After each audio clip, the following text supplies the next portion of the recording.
کیونکہ یہ پھر اس کے اوپر چیزوں کو ٹوسٹ کرتے ہیں. اب کیوں ٹوسٹ کرتے ہیں؟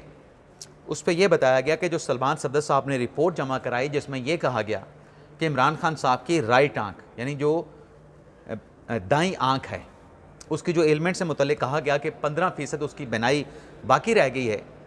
تو بتایا گیا ہے کہ جو سلمان اکرم راجہ صاحب ہیں تحریک انصاف کے سیکرٹری جنرل ہیں وہ ماضی میں بھی خود بھی اسی طرح کے میڈیکل ایشو کو فیس کر چکے ہیں.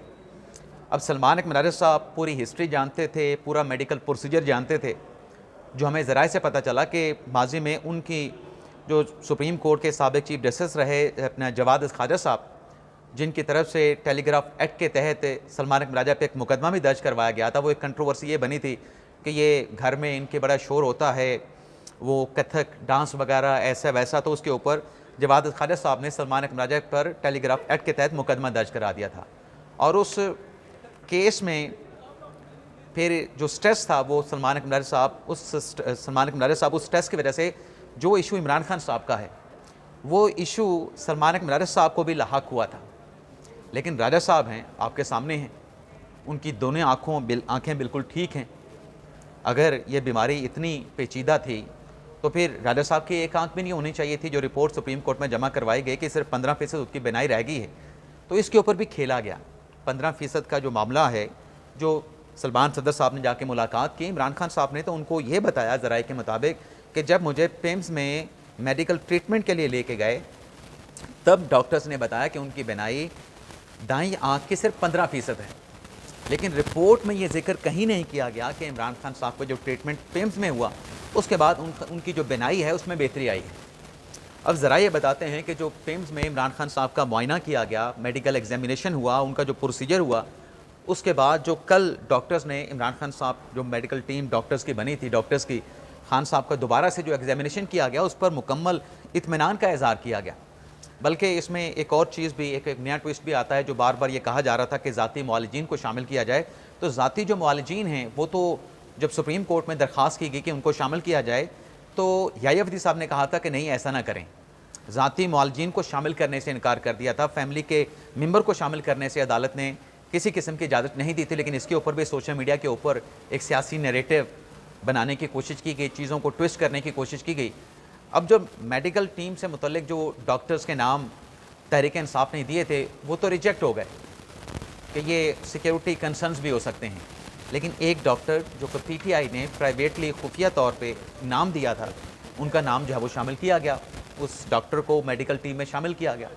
اب اسی میڈیکل ٹیم کے جس ڈاکٹر کو شامل کیا گیا اس نے پی ٹی آئی کے لوگوں کو, عمران خان صاحب کی فیملی کے لوگوں کو باقاعدہ طور پہ جو ہے وہ بریف کیا ہے.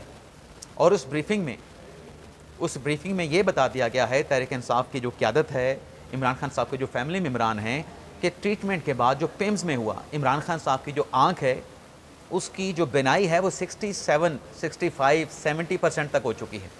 اب وہ کیسے ہو چکی ہے؟ یعنی وہ نظر والے چشمے کو تو استعمال کرتے ہیں, آپ جانتے ہیں.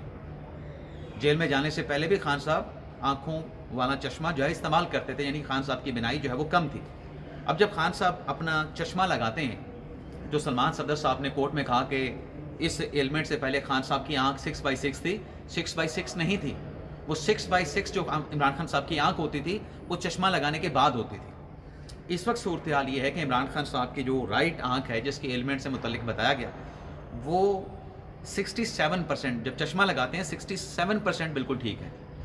اور جو خان صاحب کی لیفٹ آئی ہے چشمہ لگانے پہ وہ 6/6 ہوتی ہے. یہ خان صاحب کی اس وقت موجودہ جو ہے وہ صورتحال ہے. لیکن اس میں اور چیزیں بھی ہوئیں جو کھیلا گیا سیاسی طور پہ عمران خان صاحب کے ایلمنٹ کو لے کے. یعنی نام یہ دیا جا رہا تھا کہ ذاتی معالج شامل کیے جائیں, تو دوسری طرف سے جو ہمیں ذرائع بتاتے ہیں کہ جو عمران خان صاحب کے جو کزن ہیں قاسم زمان, ان کے نام پہ ایگری کر لیا گیا تھا. لیکن علیمہ خان صاحبہ نے انکار کیا کہ نہیں, خان صاحب کے ذاتی معالج کو شامل کریں. ذاتی معالج والی بات سپریم کورٹ پہلے ڈسکارڈ کر چکی تھی, مسترد کر چکی تھی. تو پھر ڈاکٹر نوشیروان کا نام دیا گیا کہ وہ ڈاکٹر ہیں, خان صاحب کے فیملی میں سے بھی ہیں, ان کو شامل کیا جائے. انہیں بھی شامل نہیں کیا گیا. پھر نام دیا گیا عظمیٰ خان کا, عمران خان صاحب کی بہن کا, ان کو بھی شامل نہیں کیا گیا. اب عظمیٰ خان کا نام کیوں دیا جا رہا تھا؟ سپریم کورٹ نے تو اجازت نہیں دی نا کہ فیملی کا بندہ یا ذاتی معالج شامل نہ کیا جائے. لیکن علیمہ خان صاحبہ جو انسسٹ کر رہی تھیں کہ ڈاکٹر عظما کو شامل کیا جائے، عمران خان صاحب کی بہن کو شامل کیا جائے، وہ بھی ڈاکٹر ہیں، اس لیے اس کے اوپر جو ہے وہ زیادہ فوکس، زیادہ امفیسائز کیا جا رہا تھا. لیکن جو خان صاحب کا جو ٹریٹمنٹ ہو چکا ہے، اس کے بعد جو بریفنگ تحریک انصاف ان کے فیملی ممبران کو دی جا چکی ہے، وہ اطمینان بخش ہے. خان صاحب کی آنکھوں کی ایلمنٹ بالکل جو تھی، خان صاحب ریکور کر رہے ہیں، اس میں بہتری جو ہے وہ دیکھی جا رہی ہے. لیکن اس میں اب آپ دیکھیں کہ کچھ جو اعتماد سازی تحریک انصاف کی طرف سے ہو رہی تھی کہ نومبر کے بعد جو اداروں کے اوپر جو عاصم منیر صاحب کا نام لے کے کرٹیسزم کیا جاتا تھا، ان کو ٹارگٹ کیا جاتا تھا، اب وہ والی صورتحال نہیں رہی. تو ایک اعتماد سازی جو ہے وہ کچھ نہ کچھ بحال ہوئی. پی ٹی آئی نے اچھا جیسچر دیا، فیملی کے لوگوں نے، بہنوں نے اچھا جیسچر دیا، جس کے بعد خان صاحب کا ٹریٹمنٹ ہوا، ملاقاتیں بھی کروا دی گئیں اور بھی کچھ اقدامات اٹھائے گئے. لیکن یہ جو دھرنا دیا گیا کے پی ہاؤس کے سامنے، جو دھرنا ہے اس کو تو ختم کر دیا گیا ہے، لیکن پارلیمنٹ کے سامنے دھرنا ابھی بھی موجود ہے. اب یہ دھرنا کب ختم ہوگا، اس سے متعلق تو ذرائع یہ بتاتے ہیں کہ شاید یہ اس دھرنے کو ختم کرنے کے لیے حکومت کی طرف سے کوئی فیس سیونگ جو ہے وہ تحریک انصاف کو دی جائے، اپوزیشن کو دی جائے. تو اس پہ فیس سیونگ کیا ہو سکتی ہے، ہمارا یہ بھی سوال تھا ہمارے متعلقہ سورس سے. تو انہوں نے بتایا کہ ہو سکتا ہے کسی کی ملاقات کروا دی جائے، اور جو ملاقات کرنے والا ہے وہ کوئی پیغام لے کے آئے، اور اس پیغام کے بعد یہاں پہ جاری جو دھرنا ہے پارلیمنٹ کے سامنے، اس دھرنے کو بھی ختم کر دیا جائے گا. تو یہ ایک بات بھی پتہ چلی ہے. لیکن اس میں جس چیز نے ان معاملات کو، اعتماد سازی کے پروسیس کو خراب کیا، کیونکہ ذرا یہ بتاتے ہیں کہ سب کچھ جو ہوا اس میں عمران خان صاحب کی جو اہلیہ ہیں بشرا بی بی صاحبہ، ان کا بڑا رول ہے اعتماد سازی کو بلڈ کرنے میں. لیکن فیملی کے اندر اور پارٹی کے اندر کچھ ایسے ایلیمنٹس موجود ہیں جو شاید بشرا بی بی صاحبہ کا جو کردار ہے، جو انہوں نے ایفرٹس کی ہیں جیل کے اندر رہ کے اعتماد سازی ٹرسٹ کو بحال کرنے کے لیے، وہ شاید کردار پسند نہیں آ رہا. تو اس پہ چیزیں جو خراب ہوئیں، وہ خراب ہوئیں جب مراد سعید کی طرف سے باضابطہ طور پہ کال دی گئی دھرنے کی. یعنی پارلیمنٹ کے سامنے تو دھرنا شروع ہو چکا تھا، کے پی ہاؤس کے سامنے بھی دھرنا دیا جا چکا تھا، لیکن سوابی میں موٹر وے پہ اور ڈی آئی خان کی سائٹ کے اوپر جو دھرنا دیا گیا، روڈ کو بلاک کر دیا گیا، اس کے بعد پھر یہ پیغام دیا گیا کہ نہیں، ایسے نہیں چلے گا کہ آپ اپنا کریڈٹ لینے کے لیے اس طرح کی حرکتیں کریں، اس طرح کے اقدامات اٹھائیں. تو یہ بات جو ہے وہ قابل قبول نہیں ہے. تو معاملات جو چل رہے تھے، ان معاملات کو ایک بہت بڑا جھٹکا لگا ہے. اعتماد سازی کا جو پروسیس شروع کیا جا رہا تھا، اس اعتماد سازی کے پروسیس کو ایک بڑا جھٹکا لگا ہے. اب سوال یہ کیا جا رہا ہے کہ مراد سعید صاحب نے یہ کال کیوں دی، جب اپوزیشن کی ذمہ داری جو ہے وہ چکزئی صاحب کو دی جا چکی ہے.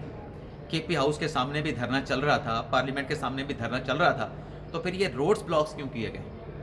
تو اس سے متعلق ذرائع یہ بتاتے ہیں کہ بظاہر تو جو میسج ویڈیو اسٹیٹمنٹ جو جاری کیا مراد سعید صاحب نے، اس کا ایک مقصد تو یہ تھا کہ خان صاحب شاید باہر آ رہے ہیں، ان کے باہر آنے کا کوئی بندوبست ہو رہا ہے. تو ذرائع تو اس بات کو بالکل ڈینائی کرتے ہیں کہ باہر آنے والی کوئی کہانی ہے نہیں.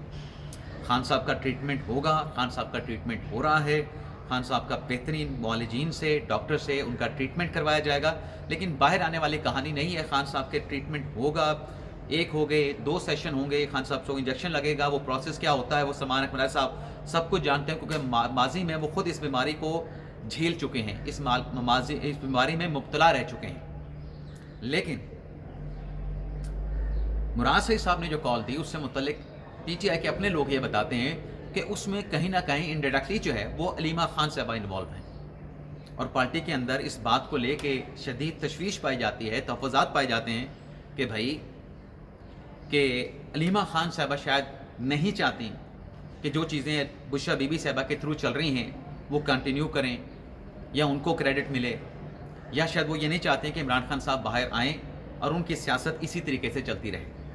یعنی علیمہ خان صاحبہ کے کنڈکٹ کے اوپر پارٹی کے اندر، تحریک انصاف کے اندر بڑی شدید قسم کی تشویش اور پریشانی پائی جاتی ہے.